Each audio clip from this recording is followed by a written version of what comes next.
안녕하십니까. 네, 명보스터입니다. 반갑습니다. 오늘은요, 일어날 일은 일어나게 되어 있다에 대해서 한번 말씀드려보겠습니다. 일어날 일은 일어나게 되어 있다.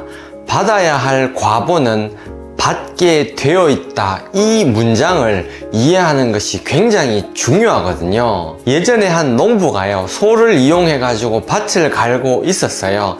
그렇게 밭을 잘 갈고 있던 소가 갑자기 미쳐 가지고 날뛰기 시작하면서 소 주인을, 그러니까 농사꾼을 이렇게 뿔로 탁 받아 가지고 이 농사꾼이 죽게 된 거예요. 그래서 이 농사꾼의 자식이 이 소를 시장에다 내다 팔았거든요. 그러다가 어떤 사람이 이 소가 헐값에 나와 있는 것을 보고 다시 이 소를 사가게 된 거예요. 그래서 이 사람도 농사일에 이 소를 이용하기 시작했는데요. 그런데 이 소가 예전과 마찬가지로 밭을 갈다 말고 갑자기 주인을 뿔로 받아가지고 또 이 주인이 죽게 됐단 말이에요. 한 마리의 소가 두 명의 사람을 죽이게 된 겁니다. 그래서 이 죽게 된 사람들의 자식들이 이 소를 바로 죽여버렸거든요. 그래가지고 그 고기를 시장에다가 내다 팔았는데요. 모든 고기가 다 팔렸는데 소의 머리만큼은 안 팔리더라는 겁니다. 그래가지고 이 사람이 소의 머리를 헐값에 내놨는데 그제서야 이 소 머리가 팔리게 되었답니다. 어떤 사람이 지나가다가 소머리가 너무 싸게 나와 있으니까 그 소머리를 사가게 되었는데요. 그 사람이 집으로 가다가 이 소머리를 나무에다가 이렇게 묶어 놓고 낮잠을 자고 있었는데요. 그때 때마침 바람이 이렇게 씩 불어가지고 그 소머리가 팍 떨어져가지고 누워서 자고 있는 사람의 머리에 소뿔이 팍 박혀가지고 그래서 이 사람 역시 죽게 되었다는 거예요. 그러니까 이 소가 결국 3명의 사람을 죽이게 된 거거든요. 2명은 살아서 죽였고 1명은 죽어서까지 어떤 사람을 죽이게 된 거라는 거죠. 사람들이 아무리 봐도 너무 신기해 가지고 이 이야기를 부처님께 가가지고 여쭈었답니다. 부처님, 이 사람과 이 소는 어떤 이유가 있었기에, 어떤 인연이 있었기에 이렇게 죽임을 당한 것입니까? 이렇게 여쭙게 되었거든요. 그랬더니 부처님께서 곰곰이 생각하시다가 이렇게 법문을 하기 시작을 하셨다는 거예요. 예전에 주막을 하는 한 할머니가 있었는데요. 그 할머니가 하는 주막에 3명의 상인이 왔다는 거예요. 그 3명의 상인들이 한 달 동안 이 주막에서 먹고 자고 이렇게 했었는데요. 한 달이 지난 후에 밥값이랑 숙박비를 내야 되지 않겠습니까? 그런데 그 밥값이랑 숙박비를 내지 않고 할머니한테 당당하게 돈을 안 내고 이렇게 떠나려고 했다는 겁니다. 그런데 할머니가 무슨 힘이 있겠습니까? 뻔히 사기당하는 걸 알면서도 이 사람들을 잡을 힘이 없었던 거죠. 그래서 이 할머니가 원한을 품었다는 겁니다. 내 녀석들, 내가 축생으로 비록 태어난다 하더라도 이 수모와 안갚음은 반드시 복수를 하고 말겠다, 이렇게 원한을 가지게 되었다는 겁니다. 그래서 이 할머니가 소로 다시 태어난 것이고요. 3명의 상인들이 농사꾼으로 태어나서 소뿔에 받쳐가지고 죽는 그런 기구한 운명을 얻게 되었다는 이야기입니다. 그런데 제가 이 이야기에서 궁금했던 거는요, 3번째 사람이 나무에다가 이렇게 소 머리를 이렇게 매달아가지고 이렇게 잠을 자지 않았습니까? 그런데 만약 이 사람이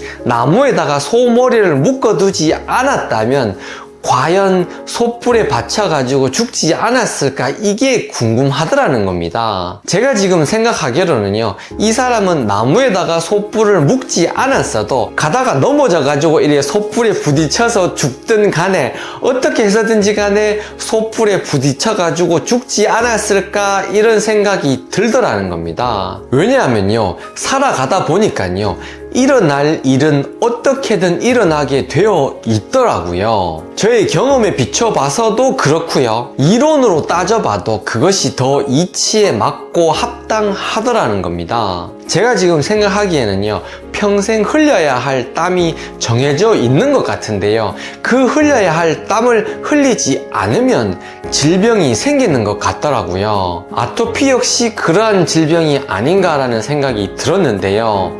내가 흘려야 하는 땀을 제가 안 흘렸던 거죠. 운동하고 노동하고 고생을 해가지고 제가 땀을 흘렸어야 되는데 너무 편하게만 일을 해왔던 거예요. 그렇게 땀을 흘리지 않았더니만 질병이 생기더라는 겁니다. 그런데 최근에 제가 주말 농장을 한답시고 꼴에 또 땀을 조금 흘려봤는데요. 그랬더니 아토피가 굉장히 좋아지는 것을 바로바로 느끼겠더라고요. 아, 역시 땀을 흘렸어야 됐는데 내가 땀을 너무 흘리지 않았구나, 이런 생각이 들더라는 겁니다. 평생 흘려야 할 땀이 정해져 있듯이 평생 먹을 수 있는 식복 역시 정해져 있다고 저는 생각을 하거든요. 식복이 정해져 있다, 이 말이 수명이 정해져 있다, 이 말과 똑같은 말이거든요. 사람마다 자기가 가지고 있는 식복을 타고난다, 이런 말이 있지 않습니까? 그렇기 때문에 내가 소식을 하게 되면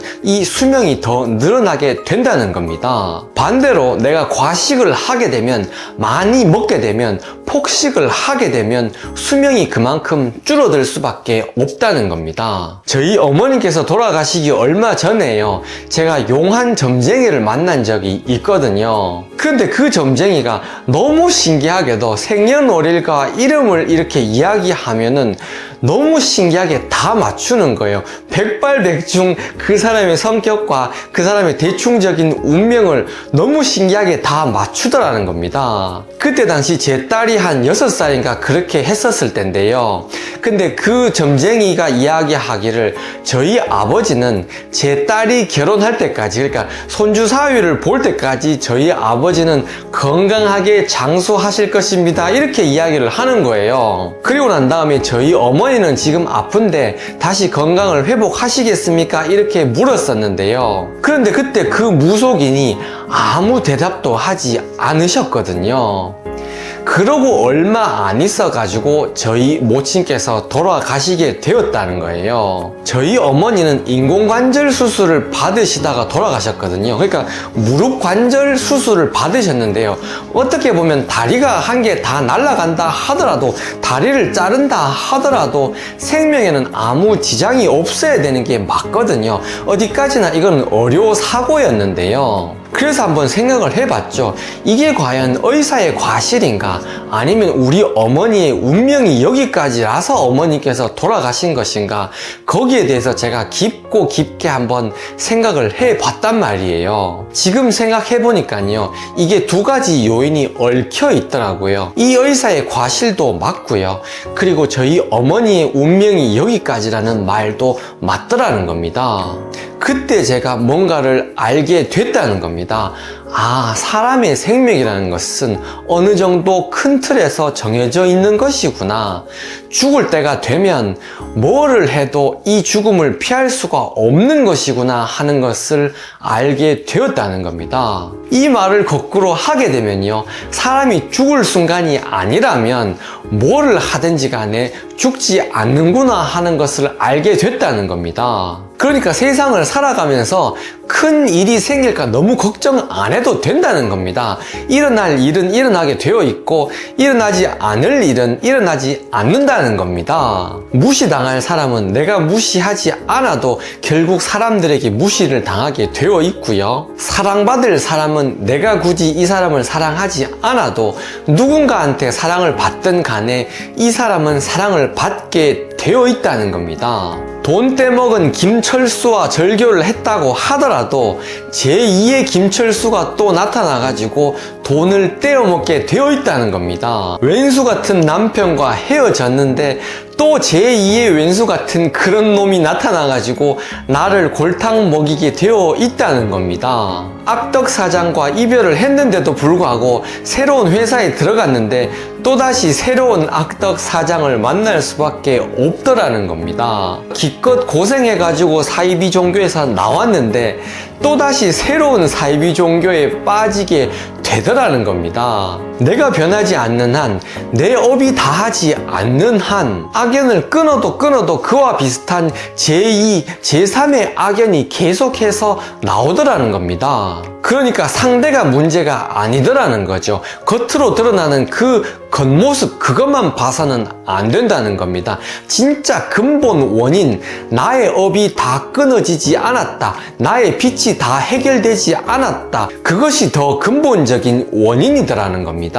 그러니까 이것은 피한다고 되는 것이 아니고 일어날 일은 일어나게 되어 있더라는 겁니다. 망할 사람은 그 주식이 비록 아니더라도 망했고요. 코로나 위기가 아니라도 어떤 사기꾼이 나타나서 사기를 치지 않았다 하더라도 그 사람은 결국 망할 운명이더라는 겁니다. 저는 사람에게 그런 운명이라는 것이 있다고 생각을 한다는 겁니다. 사람마다 이런 운명이 있고요. 각자 가지고 있는 고유의 복이 정해져 있거든요. 그렇다 보니까 내가 생색낼 필요가 없다는 겁니다. 야, 너 내 덕에 잘된 거 알고 있지? 그거 잊어버리면 안 돼. 이렇게 이야기하면 안 된다는 겁니다. 우리 가정이 잘 되는 게 이게 다 내 덕이라고 이렇게 이야기를 해서도 안 된다는 겁니다. 복이 있는 자식은 나의 품을 떠나서도 어차피 잘 살게 되어 있다는 겁니다. 모든 사람이 각자의 복대로 살아가게 되어 있다는 겁니다. 그러니까 보복 역시도 할 필요가 없다는 겁니다.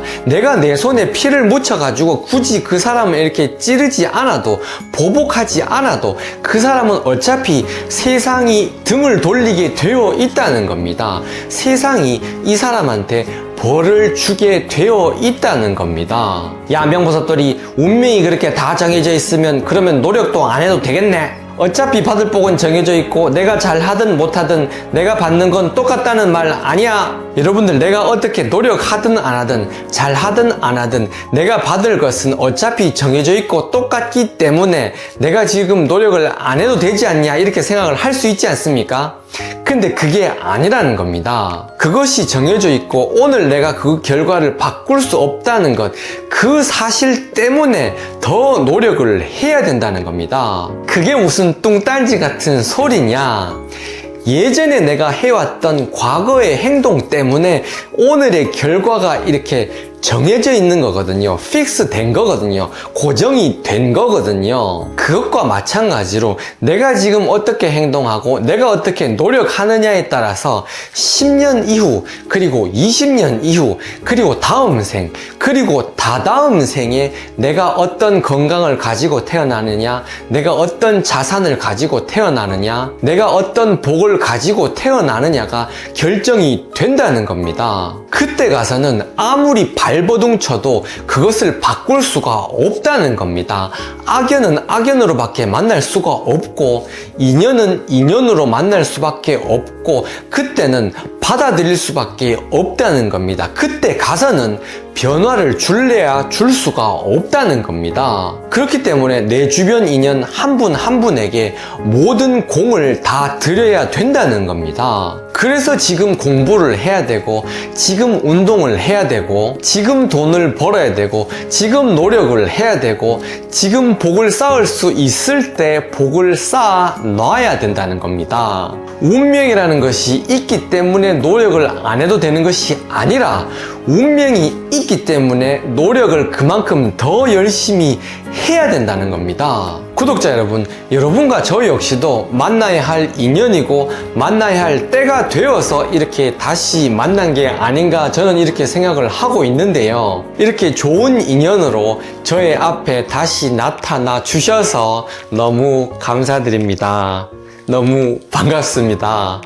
제 책 모든 질병에는 원인이 있습니다. 이 책이 있지 않습니까? 제 책이 필요하신 분들은 더보기란에 제가 핸드폰 번호를 남겨 드릴 테니까요. 5권도 좋고 10권도 좋으니까요. 얼마든지 저한테 요청하셔서 책을 받으시고 많은 분들에게 책을 좀 나눠주시면 감사하겠습니다. 모든 구독자 여러분들의 건강과 행복과 지혜 증득을 위해서 늘 기원하겠습니다. 명보살돌이었습니다. 감사합니다.